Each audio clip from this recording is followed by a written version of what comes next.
Hi everyone, this is Jason Burak of Wall Street for Main Street, and this is your video blog for Monday, August 2nd, 2010. I was just listening there to a Dr. Love song for a few seconds there. We are not going to be talking about Dr. Love. Today we're going to be talking about Dr. Copper, who appears to have gotten out of bed and has stretched his legs. Dr. Copper today is trading at over $3.38 a pound. This is the highest copper prices have been since the end of April of 2010. There are three main reasons for this, in my humble opinion. Those top three reasons would be: one, China is replacing copper stockpiles. Last month in the news, it came out that China's copper stockpiles had dwindled to the lowest level since November of 2009. So China needs to replace copper stockpiles. Copper is a leading economic indicator, and it is used in pretty much anything electrical, pretty much like silver is. Copper is cheaper than silver. It's just about as good a conductor of electricity as silver. And for these countries that want to build a smart grid, it is going to be completely necessary, because China is basically going to be building its electrical grid from scratch. It was not really centralized too much. So they are working on their smart grid, and these other countries are too. Reason number two for higher copper prices, in my humble opinion, would be, besides just China, the other emerging markets are also showing very good strength. This is besides the US and the Western European countries. While they stagnate and they struggle to grow and taxes are going up and everyone's in debt up to their eyeballs, including the governments, the corporations in these countries are actually doing pretty good. Their balance sheets are strong and they're pretty lean and mean. A lot of the sectors, except for the banking sector and some of the other, like retail and stuff, and home builders, are not leveraged. But my point being that the emerging markets countries, the people and the companies and all that, a lot of them aren't really levered. They're cash-based. So they're not really using a lot of debt to finance growth, which is good. And these countries are creditor nations, and they're consuming more of their own production.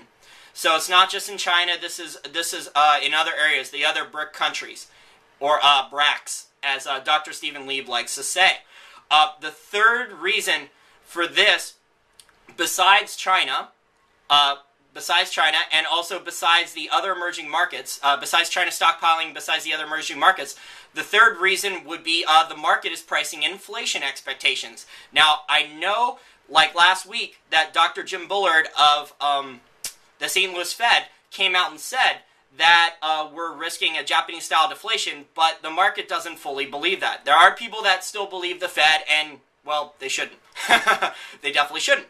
So, as far as that goes, a lot of the professionals are seeing, rather than what the Fed says, they're looking at what the Fed is going to do about it.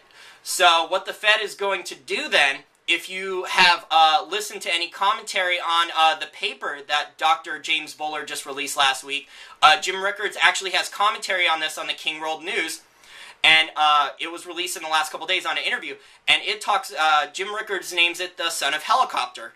So it looks like the Fed now has more of a consensus that deflation is the threat, and that they're going to start printing more money. There's going to be more QE, more quantitative easing, more printing of money. So it looks to me like all those factors are lining up for copper.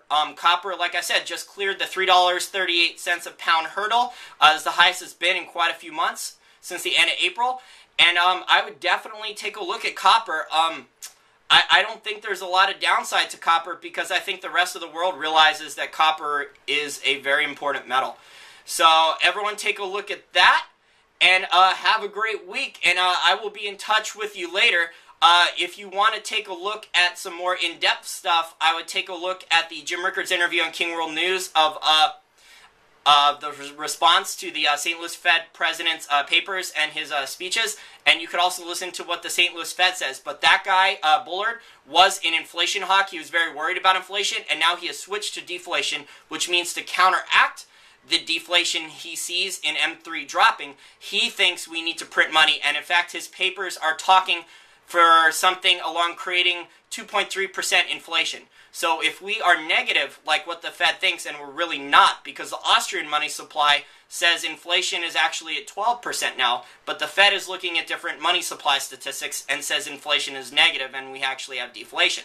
So I would plan accordingly. I think the real smart money here that is going to where the puck is going to be and not where the puck is seeing that what the Fed is going to do to counteract these deflationary pressures. Everyone have a great day and a great week, and I will talk to you later in the week, and I will leave you with some more Dr. Love, or rather Dr. Copper, who's all about business and not about any Grey's Anatomy or Scrubs or ER room, emergency room stuff.